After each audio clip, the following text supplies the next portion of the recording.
Saudara-saudara pendengar yang kami kasihi dimanapun Anda berada, Anda kembali bersama kami dalam acara Telaga, Tegur Sapa Gembala Keluarga. Saya Gunawan Santoso dari Lembaga Bina Keluarga Kristen atau LBKK, akan berbincang-bincang dengan Bapak Heman Elia, Magister Psikologi. Beliau adalah dosen di Seminari Alkitab Asia Tenggara, Malang. Perbincangan kami kali ini tentang seni memberi. Kami percaya acara ini pasti bermanfaat bagi kita sekalian, dan dari studio kami mengucapkan selamat mengikuti. Pak Heman, dikatakan bahwa memberi itu lebih baik daripada menerima. Ini kutipan dari Alkitab ini ya. Nah, tetapi pada kenyataannya ada beberapa persoalan yang menghambat kita ketika kita ingin memberi kepada orang lain. Nah, salah satu persoalannya adalah mengenai manfaat kita memberi. Apakah kita dengan memberi itu bisa memperoleh manfaat? Ada banyak manfaat, Pak Gunawan, ketika kita memberi orang lain. Tuhan kita itu murah hati dan suka memberi. Dan ketika kita juga memberi, kita percaya Tuhan menyukainya. Hidup kita pun menjadi lebih bermakna.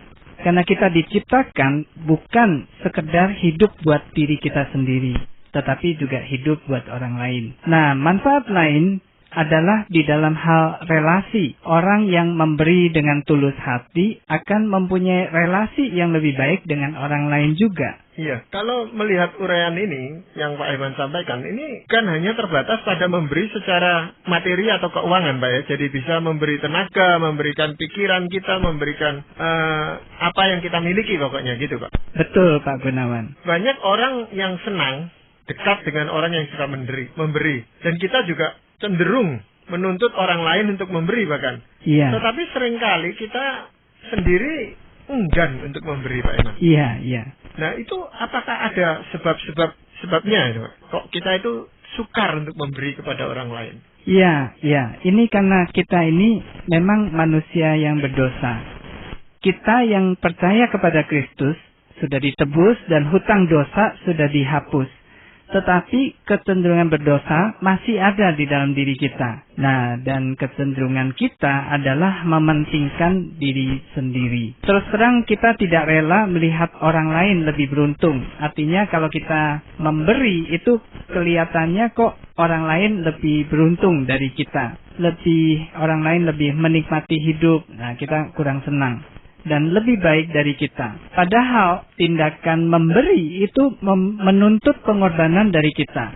Sering memberi itu juga berarti mengorbankan hak yang kita miliki. Misalnya saya berhak atas gaji saya sepenuhnya karena hasil kerja saya. Saya tidak perlu berbagi dengan orang lain. Nah, memberi berarti mengorbankan hak atas penghasilan saya demi orang lain. Nah, saya tidak suka itu karena saya lebih terpaku kepada hak dan kepentingan diri saya sendiri. Ini beberapa hambatan membuat orang tidak atau enggan memberi. Iya, Pak Heman, kalau kita memberi, yang tadi Pak Heman uraikan tadi ini, itu kan berarti kita harus memahami dulu bagaimana Tuhan Yesus itu telah berkorban untuk kita. Artinya kalau kita belum bisa menghayati pengorbanan Tuhan Yesus, hampir mustahil kita bisa memberi sesuatu kepada orang lain. Apa seperti itu, Pak Heman? Iya, betul. Ini benar sekali. Jadi memang kita harus menghayati bagaimana Tuhan itu sudah berkorban sedemikian besar buat kita. Dan dikatakan tidak menganggap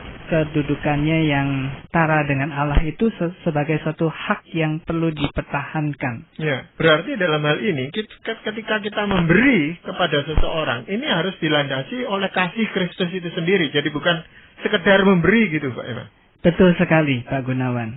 Karena kadang-kadang kita bisa memberi kepada seseorang itu dan kita merasa wajar kita memberikan hal ini. Karena kita memang mengasihi dia. Jadi memang ada dasarnya kasih itu gitu, Pak. Ya, tentu saja kita boleh melakukan hal seperti itu. Jadi memberi itu memang mengenal tingkatan-tingkatan juga. Seperti kalau memberi sesuatu kepada orang yang memang berhak menerimanya. Iya. Tapi dalam hal ini kadang-kadang dituntut juga ada pengorbanan dari diri kita. Dan kadang-kadang ada orang yang memang ya tidak tahu berterima kasih. Nah, di situ itu letak masalahnya, membuat kita juga akhirnya enggan memberi.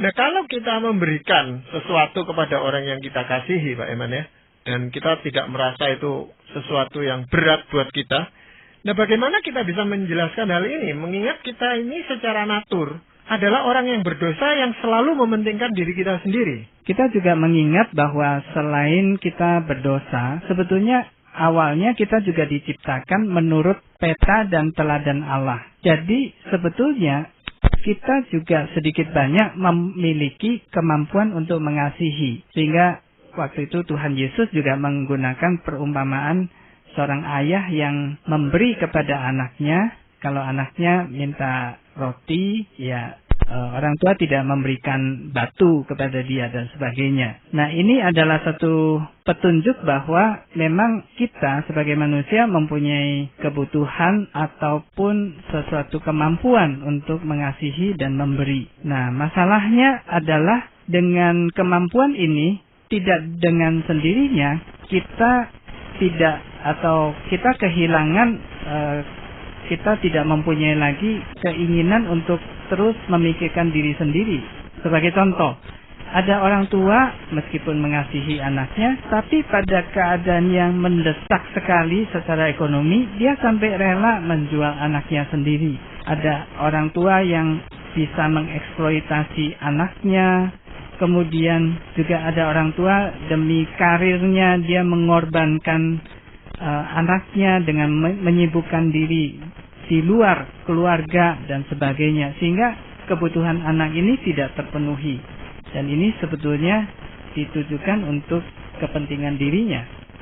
Ya, jadi sebenarnya Pak Iwan, sekalipun kita punya natur sebagai orang berdosa, tapi kita juga merupakan diciptakan menurut peta dan teladan Allah.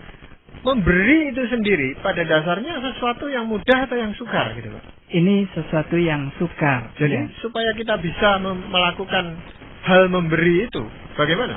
Kita belajar meneladani Allah, dan memang hati kita itu perlu dipenuhi oleh kasih Allah. Dan seperti yang Pak Gunawan tadi sudah sebut tentang penghayatan kepada kasih dan pengorbanan dari Yesus Kristus. Nah, di dalam firman Tuhan, Tuhan Yesus juga memerintahkan supaya kita itu mengasihi. Artinya bahwa memang kasih itu bukan sesuatu yang natural dan perlu mendapatkan perintah dari Tuhan untuk kita melakukannya. Ya, dan itu kalau kita membaca di dalam kitab Galatia, ini merupakan suatu buah roh gitu Pak Eman ya, bukan sesuatu yang natural keluar dari diri seseorang kasih ini kan? Betul. Jadi ada gabungan antara kita menuntut diri kita untuk melakukannya dan menaati firman Tuhan, tetapi juga kita harus taat dan kita membiarkan Roh Kudus mengendalikan, menguasai kita. Wah, itu membutuhkan suatu usaha yang sungguh-sungguh atau ekstra keras gitu di dalam diri seseorang Pak Iman. Betul. Ya. Dalam hal memberi ini Pak Iman ya, kalau kita berbicara tentang memberi itu kan banyak seginya. Tadi di awal kita sudah katakan bukan cuma uang, tetapi bisa waktu, bisa tenaga, bisa pikiran dan sebagainya. Tetapi masalahnya, apakah sampai seberapa banyak kita itu harus memberi dan sampai seberapa jauh kita itu harus berkorban gitu Pak? Nah, saya kira disinilah seninya memberi, yaitu mengatur keseimbangan. Dan dikatakan bahwa hukum yang terutama dan yang utama adalah perintah untuk mengasihi Tuhan dengan segenap akal budi, hati, dan jiwa kita, serta juga mengasihi sesama kita seperti kita mengasihi diri kita sendiri. Nah, saya garis bawahi mengasihi sesama kita seperti kita mengasihi diri kita sendiri. Berarti di sini menunjukkan bahwa ada saatnya kita juga memikirkan untuk kepentingan diri kita sendiri. Kita juga ingat bahwa Yesus sendiri memerlukan waktu untuk dia bisa istirahat, tidur, makan, minum, dan juga menyendiri untuk berdoa kepada Allah Bapa ketika dia hidup di dunia ini. Yesus juga membiarkan orang melayani dia. Tetapi tidak seorang pun yang menyangkal bahwa Yesus kurang memberi. Sampai saat ini pun kita yang percaya kepadanya dapat merasakan pemberiannya yang tidak terkatakan besarnya. Karena ia memberi hidupnya sendiri untuk kita. Satu hal lagi, kita ingat kisah dari Petrus dan Yohanes dalam Kisah Para Rasul pasal 3. Mereka, Petrus dan Yohanes ini bertemu dengan seorang pengemis yang lumpuh sejak lahir, tidak bisa jalan dekat pintu gerbang bait Allah. Petrus berkata, emas dan perak tidak ada padaku, tetapi apa yang kupunyai kuberikan kepadamu. Demi nama Yesus Kristus orang Nazaret itu, berjalanlah. Dengan demikian di sini ada satu catatan. Memberi tidak bisa dari yang kita tidak punya. Tidak bisa karena kita ingin menyenangkan hati orang, kita lalu berkorban dengan memaksakan diri memberi yang kita sebetulnya tidak sanggup berikan. Ya, jadi kalau kita memberi seseorang tetapi kita berhutang kepada orang lain, itu sebenarnya tidak betul juga, Pak. Iya, jadi itu perilaku yang kurang sehat tentunya. Ya, atau kalau kita begitu mudah memberikan uang atau harta kita kepada orang lain, sedang orang tua kita sendiri kekurangan, itu pun satu sisi yang tidak betul gitu, Pak. Betul, jadi kita memang harus melihat keseimbangan.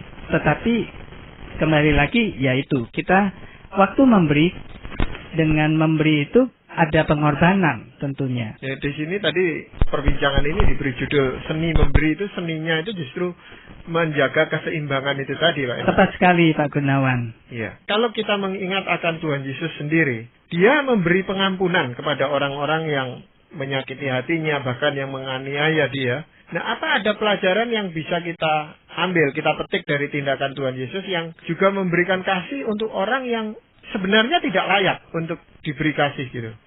Ya, di sini ada beberapa pelajaran yang bisa kita petik. Misalnya yang pertama, tindakan Tuhan Yesus yang bisa kita pelajari adalah pemberian itu didasarkan atas kasih. Artinya bukan bersifat timbal balik. Kamu baik sama saya, jadi saya juga memberikan sesuatu kepada kamu. Bukan begitu. Tetapi pemberian kasih ini tidak didasarkan kepada sifat mementingkan diri sendiri. Nah, ada hal yang kedua, yaitu memberi juga kadang-kadang berarti ditujukan kepada orang-orang yang memang bertentangan dengan kita, termasuk orang-orang yang tidak menyukai kita. Yang ketiga, ketika pemberian kita ditolak, bahkan dibalas dengan kejahatan, kita perlu mengingat bahwa ini adalah bagian dari batu uji untuk kita mengasihi Tuhan dan sesama kita. Kasih kita menjadi nyata justru ketika kita tidak menjadi marah dan membalas kejahatan dengan kejahatan pula. Iya, memang seringkali kita itu memberi kepada orang lain itu menurut kepentingan kita. Jadi yang tadi Pak Iman katakan, kita memberi supaya kita diberi. Dan seringkali juga kita memberi menurut apa yang kita anggap baik untuk orang itu, padahal belum tentu dia membutuhkan itu. Apa yang kita berikan kepadanya itu belum tentu menjadi suatu kebutuhan pokoknya. Dia malah mengharapkan kita memberikan sesuatu yang lain daripada itu. Kan hal itu bisa terjadi, Pak Iman. Bisa terjadi juga, ya. Dan kita tidak harus memberikan sesuai dengan permintaan orang lain begitu. Jadi kita tidak harus menyenangkan semua orang, tetapi kita memberikan. Kita ingat bahwa Tuhan Yesus selalu memberikan sesuatu yang memang sungguh-sungguh dibutuhkan oleh orang lain berdasarkan belas kasih-Nya. Ya, memang risikonya seperti Tuhan Yesus sendiri adalah apa yang diberikan kepada orang lain itu justru ditolak. Ya. Nah, hal itu juga bisa terjadi dalam diri kita, Pak Iman, ya. Kita sudah memberi sesuatu dianggap menghina, dianggap memberikan sesuatu yang tidak pas untuk dia. Nah, ini lalu sikap kita bagaimana, Pak Iman? Nah, inilah risikonya. Dan di sini dibutuhkan kelapangan hati kita dan juga kita belajar untuk mengampuni. Karena pengorbanan Tuhan Yesus tidak diterima oleh semua orang. Ada orang-orang yang sampai kapanpun masih tidak menerima kasih Tuhan Yesus itu. Nah, sebetulnya kan Tuhan Yesus memberikan nyawanya. Itu yang paling berharga yang Tuhan Yesus berikan kepada semua manusia. Tetapi masalahnya adalah tidak setiap orang menerimanya, dan bagi Tuhan Yesus ya ingin semua orang menerima. Tapi kalau memang ada orang yang tidak menerimanya, ya apa boleh buat. Ya, tapi kadang-kadang Tuhan Yesus juga memberikan contoh suatu sikap yang sangat tegas, yang mengatakan kepada para murid, kalau kamu memberi salam dan orang itu tidak menyambut kamu, ya kebaskan debu di kakimu supaya alam itu kembali kepadamu. Artinya kan harus ada suatu sikap yang tegas yang harus ditunjukkan kepada orang yang menolak pemberian kasih itu. Betul. Dan ini dibutuhkan hikmat memang. Karena kadang-kadang memberi itu menjadi satu hal yang dilematis gitu ya, serba salah. Sehingga ada kata-kata dari Tuhan Yesus yang keras juga. Misalnya seperti ini dari Matius pasal 7 ayat 6. Tuhan Yesus mengatakan, jangan memberikan barang yang kudus kepada anjing, dan jangan kamu melemparkan mutiaramu kepada babi, supaya jangan diinjak-injaknya dengan kakinya, lalu ia berbalik mengoyak kamu. Jadi kadang-kadang Tuhan Yesus memang tidak mengadakan mujizat di tengah-tengah orang yang tidak percaya kepadanya. Ya, ini di sini perlu hikmat, perlu seni. Ya berarti kadang-kadang itu tidak memberi pun merupakan hal yang bisa dibenarkan kan? Betul, seperti misalnya kita terhadap anak ya. Anak meminta sesuatu, ya tidak tentu harus kita ikuti. Sebab kalau kita memberikan semua hal yang diminta anak, itu berarti memanjakan dan justru merusak anak itu. Ya juga di dalam hubungan kehidupan kita sehari-hari, kadang-kadang ada orang-orang tertentu yang menyalahgunakan jabatannya atau kedudukannya itu untuk memeras kita, Pak Eman ya. Iya. Sehingga kita harus dengan tegas begitu bilang tidak bisa ini gitu loh. Iya, iya, betul. Nah, jadi memang tepat apa yang menjadi judul pembicaraan kita ini merupakan seni di dalam memberi, dan itu dibutuhkan waktu untuk kita belajar, Pak Eman. Betul, iya. Kadang-kadang kita maunya gampang aja memberi, tetapi tanggapannya juga seperti itu gitu. Itu sebabnya memberi itu bukan pekerjaan yang mudah ya. Kadang-kadang juga menuntut pemikiran kita juga, ya ada energi, ada yang kita harus gumulkan begitu. Jadi kita itu harus memikirkan tentang manfaat memberi itu bagi diri kita sendiri. Apakah hal ini bisa dibenarkan, Pak? Sebetulnya tidak sepenuhnya kita bisa membenarkan diri kita kalau kita misalnya memberi, lalu kita selalu mengingat akan apa yang kita dapatkan begitu. Kalau itu yang kita lakukan, lalu kita kehilangan ketulusan kita. Nah, tetapi memang kadang-kadang kita bisa menerima hal yang positif ketika kita memberi, dan ya kalau memang pemberian kita itu dihargai dan diketahui, ya tidak apa-apa, kita terima saja. Tetapi terlepas dari semuanya itu, kita juga perlu ingat akan satu pengajaran Yesus seperti yang dikutip, yang saya kutip dari Matius pasal 6 ayat 3-4. Tetapi jika engkau memberi sedekah, janganlah diketahui tangan kirimu apa yang diperbuat tangan kananmu. Hendaklah sedekahmu itu diberikan dengan tersembunyi, maka Bapamu yang melihat yang tersembunyi akan membalasnya kepadamu. Ya, itu maknanya bagaimana, Pak? Jadi karena sekarang ini orang justru berlomba-lomba memberi dan minta supaya namanya dicantumkan. Itu bahkan ada jemaat yang marah-marah ketika dia memberikan persembahan dan namanya tidak tercantum dalam warta jemaat misalnya. Kok tidak ada ini nama saya, seolah-olah hilang begitu saja atau bagaimana? Itu sebenarnya bagaimana, Pak? Tentu saja kita tidak bisa mencegah hal-hal seperti itu, dan kita nggak bisa melarang orang untuk seperti itu. Nah, mungkin juga ada orang-orang tertentu yang memang meminta tanggung jawab bahwa dia sudah mempercayakan, memberi kepercayaan kepada kita. Ya, tidak ada salahnya untuk kita penuhi, tetapi untuk kita sendiri waktu memberikan itu kita perlu mengingat akan prinsip ini, yaitu memberikan dengan tersembunyi. Nah, ini hadiahnya besar, pahalanya besar, yaitu Bapa sendiri, Allah kita akan memberikan kepada kita, jadi mengganjar kita. Jadi bukan orang lain yang kita bisa lihat secara langsung, tetapi justru Bapa kita yang akan mengganjarnya. Ini luar biasa, Pak Gunawan. Ya, jadi kembali lagi kepada motivasi itu tadi, Pak Eman ya. Jadi ketika kita memberi, sebenarnya motivasi kita itu apa gitu? Ya. Untuk mengharapkan balasan dari Tuhan, bahkan ada orang yang memberi dengan sikap seperti itu, Pak, supaya Tuhan membalasnya dengan berlipat-lipat ganda gitu. Nah, pemberian seperti itu kan juga tidak bisa dibenarkan sebenarnya. Ya, betul. Jadi sebetulnya Tuhan akan membalas, ya. Menurut firman Tuhan seperti itu, dan ini janji dari firman Tuhan. Tetapi dari kita sendiri memberi itu bukan sekedar pahala atau hadiah yang ingin kita dapatkan, tetapi ini adalah pernyataan kasih sebagaimana yang diperintahkan oleh Tuhan Yesus. Ya, kalaupun kita katakan itu sebagai balas jasa kita kepada Tuhan, itu tidak akan bisa kita itu membalas jasa yang Tuhan sudah berikan kepada kita, Pak. Betul, sama sekali tidak sepadan. Dan ya, kita bisa melihat Tuhan sudah begitu baik kepada kita. Tetapi ya, kita melakukan hal seperti itu hanya kecil saja dan itu sangat tidak berarti.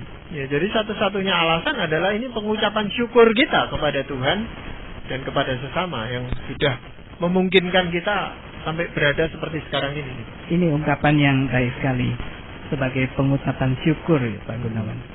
Nah, biasanya Pak Eman, ya, pemberian itu banyak dilakukan pada hari-hari tertentu, pada hari ulang tahun atau Natal atau tahun baru, atau ya ada momen-momen khusus seperti itu, Pak Eman. Nah, gejala apa yang dapat disimpulkan pada dalam hal seperti ini? Ini menunjukkan antara lain bahwa pada hari tertentu sebagian orang memperoleh keuntungan yang lebih besar atau memperoleh misalnya 2 bulan gaji dan sebagainya. Ada bonus dari perusahaan dan sebagainya. Sehingga lebih mudah dan lebih banyak memberi pada hari-hari tertentu. Selain itu ada tradisi yang seolah mengharuskan kita untuk memberi kepada orang-orang yang kita sukai dan kita kasihi pada hari-hari tersebut. Tradisi demikian tentunya sangat baik dan dapat melatih atau mengingatkan kita untuk memberi dan mengingat saudara-saudara kita yang lain, terutama yang berada dalam kekurangan. Tetapi kiranya tradisi demikian juga boleh menjadi sikap hidup keseharian kita, sehingga kita senantiasa rela untuk memberi pada hari-hari yang lain juga. Iya, ini suatu sikap yang baik sekali. Memang kebiasaan memberi pada hari-hari tertentu, tetapi juga tiap-tiap hari kita juga bisa memberikan sesuatu kepada orang yang membutuhkan, itu Pak Eman. Betul, Pak Eman. Nah, hal yang positif seperti ini, memberi kepada orang lain, bagaimana kita bisa mengajarkannya kepada anak-anak supaya mereka juga terlatih untuk bisa memberi kepada orang lain, gitu Pak Eman? Yang paling penting adalah teladan, ya Pak. Jadi anak-anak sering melihat orang tuanya bagaimana sikapnya terhadap orang lain, misalnya terhadap orang yang membantu di rumahnya, terhadap karyawan atau bawahannya, bagaimana memperlakukan misalnya orang-orang yang di sekitarnya yang berkekurangan, orang yang sedang kedukaan, orang yang mengalami bencana dan sebagainya.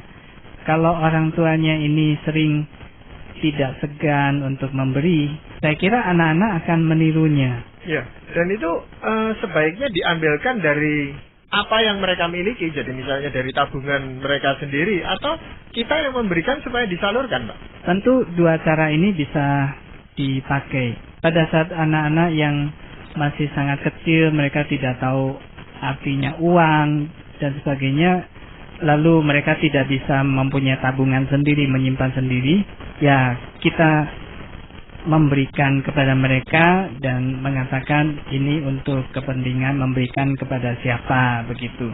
Lalu kita juga bersama-sama mendoakan orang tersebut. Tetapi juga bisa di dalam contoh sehari-hari orang tua sendiri.